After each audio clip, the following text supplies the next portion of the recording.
13 তারিখ একটা রক্তক্ষয়ী কিছু হতে পারে হওয়ার আশঙ্কা?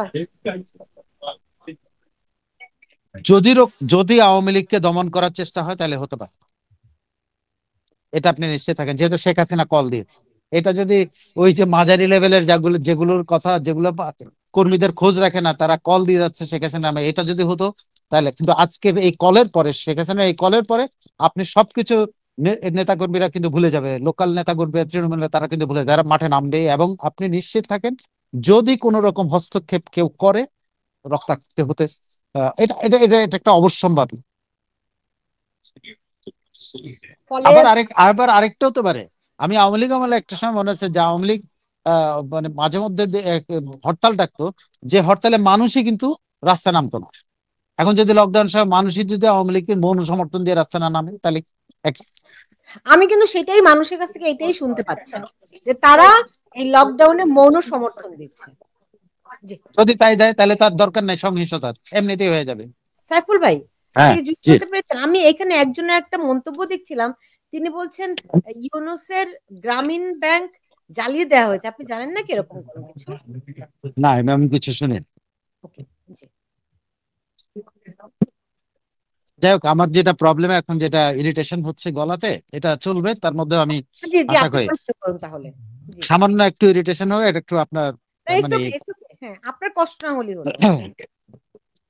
সেটা হলো যে সেনাবাহিনী সেই সময় শেখ হাসিনা উৎখাতে সহায়তা করেছে, যে সেনাবাহিনী ওই সময় বাংলাদেশের মুক্তিযুদ্ধের স্মারক ধ্বংস, সারা দেশব্যাপী মুক্তিযুদ্ধের স্মারক ধ্বংস করার কে সহায়তা করেছে, যে সেনাবাহিনী মুক্তিযোদ্ধাদেরকে রক্ষা করতে পারে না, যে সেনাবাহিনী মুক্তিযুদ্ধের মধ্যে দিয়ে তৈরি হয়েছে, তারা কিন্তু মুক্তিযুদ্ধ রক্ষা করতে পারে না। আপনি তাদের ওয়েবসাইটে যদি যান বা তাদের যদি ফেসবুকের পেজে যদি যান, আপনি দেখবেন যে প্রতিদিন মুক্তিযুদ্ধের স্মরণে তারা কিন্তু একটা আর্টিকেল প্রচার করে, কিন্তু এই সেনাবাহিনী কিন্তু মাঠে মুক্তিযোদ্ধাদের রক্ষা করতে পারেনি, মুক্তিযুদ্ধের স্মারক রক্ষা করতে পারে নাই।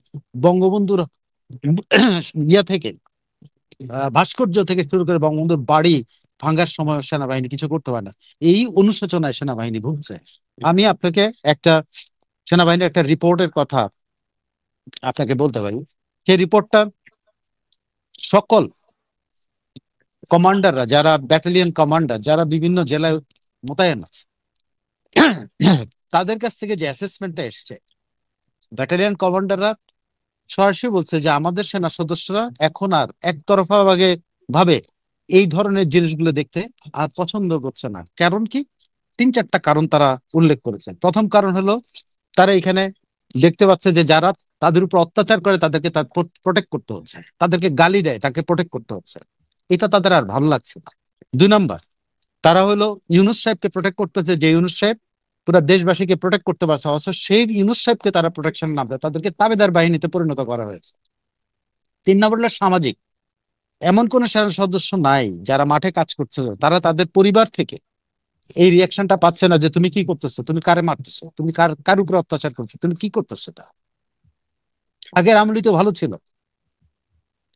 এটা বিশেষ করে জুনিয়র লেভেলের যে অফিসার বা জুনিয়র লেভেলের যে স্টাফরা আছে, যে সৈনিকরা আছে, তাদের পরিবারগুলো কিন্তু এইভাবে সামাজিকভাবে রিয়েক্ট করতেছে। তো কমান্ডাররা কিন্তু তাদেরকে চালাতে হয়।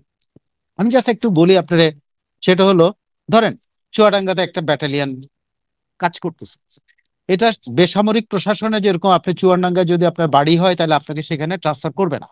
এটা বেসামরিক প্রশাসনের মধ্যে কিন্তু এই একটা বিধিমালা পালন করা হয়। যেমন তারা মনে করে যে ওই এলাকায় গেলে কোনো না কোনো বার দুর্নীতির সাথে জড়িত হতে পারতে, পারিবারিক কারণে, আত্মীয় স্বজনের কারণে, বন্ধু বান্ধবের কারণে। কিন্তু সেনাবাহিনীতে তো এরকম সুযোগ নাই। সেনাবাহিনীর ব্যাটালিয়নে সব জেলারই একটা প্লাটুনের সব জেলার সদস্য, যে কোনো জেলার সদস্য থাকতে পারে। সেটা চুয়াডাঙ্গার যে প্লাটুনটা মোতায়েন আছে, সে প্লাটুনে কিন্তু চুয়াডাঙ্গার লোকও আছে, কিন্তু কোনো উপায় নাই। কারণ প্লাটুন গুলো এইভাবেই তৈরি।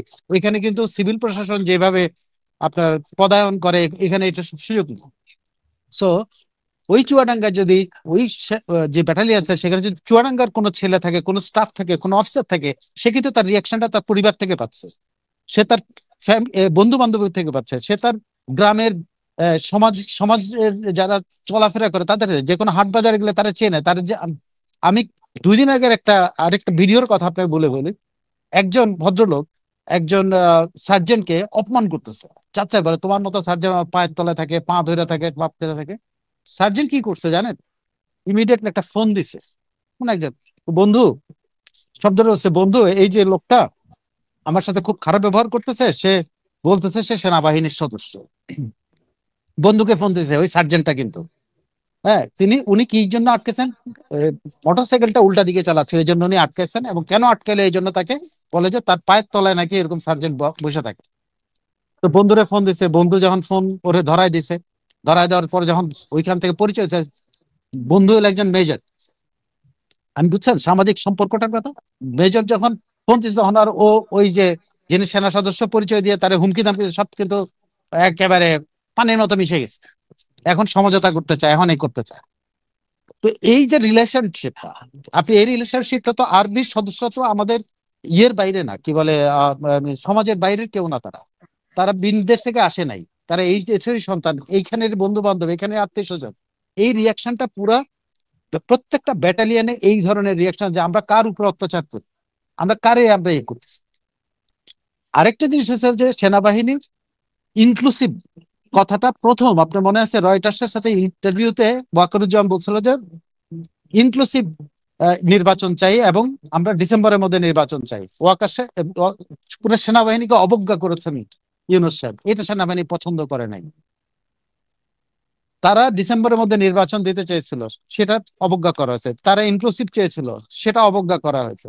প্লাস সেনাবাহিনীর মধ্যে আরেকটা ফিলিংস তৈরি হচ্ছে, পুরো সেনাবাহিনী যে কোনো ক্যান্টনমেন্টে আলোচনা হচ্ছে, তাদের কর্মরত অফিসারদেরকে বেসামরিক আদালতে বিচারের যে ইয়েটা করা হয়েছে, এটা কিন্তু সেনাবাহিনী একেবারে অপছন্দ করেছে পুরা সেনাবাহিনীর মধ্যে। যে কারণে আপনি দেখবেন একজন ব্রিগেডিয়ার জেনারেল ইয়ে দিয়ে প্রেস কনফারেন্স করে কিন্তু ডিফাই করেছে জন্য আমাদের অফিসারদেরকে আমরা সেনা আইনে বিচার করতে রাজি আছি, কিন্তু তোমাদের ইয়েতে না। তোমরা যদি আমরা তোমাদের কাছে ব্যাখ্যা চাচ্ছি, কি কি ব্যাখ্যা চাইছে? দুটো ব্যাখ্যা চেয়েছে। একটা হলো তোমরা যে বলছো যে কর্মরত কেউ পাবলিক অফিস হোল্ড করতে পারে না, সেনাবাহিনীর কর্মকর্তারা তো পাবলিক অফিস হোল্ড করে না, তারা তো সেনা কমান্ড হোল্ড করে। দুই, তারা বলছে যে তোমরা যে ব্যাখ্যা দিয়েছো যে এরকম যারা কর্মরত থাকবে তাদের চাকরিতে থাকতে তোমরা ব্যাখ্যা দিচ্ছ চাকরি, কিন্তু তোমরা বলছো যে ইয়েতে থাকতে পারে না, পজিশনে থাকতে পারবে না। সো এই যে একটা প্রচন্ড মনোমালিন্য সরকার, এবং এর মধ্যে এইখানে এই যে কর্মসূচি আওয়ামী লীগ ঘোষণা করেছে, এটা কিন্তু সেনাবাহিনী কোনো সমর্থন না দিলেও কিন্তু সেনাবাহিনীর ভেতর থেকে না হোক, প্রকাশ্য সমর্থন না হোক, মনের দিক থেকে কিন্তু সেনাবাহিনীর বিরোধিতা করবে না। তো আওয়ামী লীগের এখানে সফল হওয়ার 100 ভাগ সুযোগ আছে যদি আওয়ামী লীগ আসলে মাঠে যায়।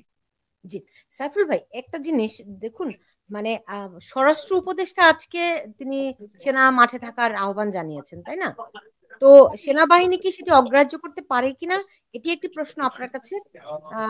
যদি সেনাবাহিনী সেটি অগ্রাহ্য করে, তারা তো এরই মধ্যে বোধহয় ঘোষণায় দিয়েই দিয়েছে যে তারা মাঠে থাকবে না এবং তারা কিছুই করবে না। আরেকটি প্রশ্ন আপনার কাছে আছে, এটার উত্তরটি আপনার কাছ থেকে নিয়ে নেই আমি। প্রথমত হইলো যে তারা এটা যদি ডিফেন্স মিনিস্টার অর্ডার করতো তাহলে কিন্তু তারা ডিফাই করতে পারত। এখানে কিন্তু হোম অ্যাডভাইজার করছে, কিন্তু প্রধান উপদেষ্টা এখন পর্যন্ত বলে নাই যে তোমরা যে ডিসিশন নিয়েছো তোমরা সরে যাবা, তোমরা যেতে পারবা না। এটা কিন্তু কিন্তু সেনাবাহিনী তো আপনার প্রধান উপদেষ্টার অধীনও নয়, তারা রাষ্ট্রপতির অধীনে। না, আপনি এই ডিফেন্স মিনিস্ট্রির অধীনে। আচ্ছা, আপনি যখন রাষ্ট্রের কোনো কাঠামো না থাকে তখন তারা প্রেসিডেন্টের আন্ডারে, তত্ত্বাবধায়কের আমলে তারা প্রেসিডেন্ট, আর কিন্তু ইন্টারিম গভর্নমেন্ট তো আমাদের সংবিধানে নাই।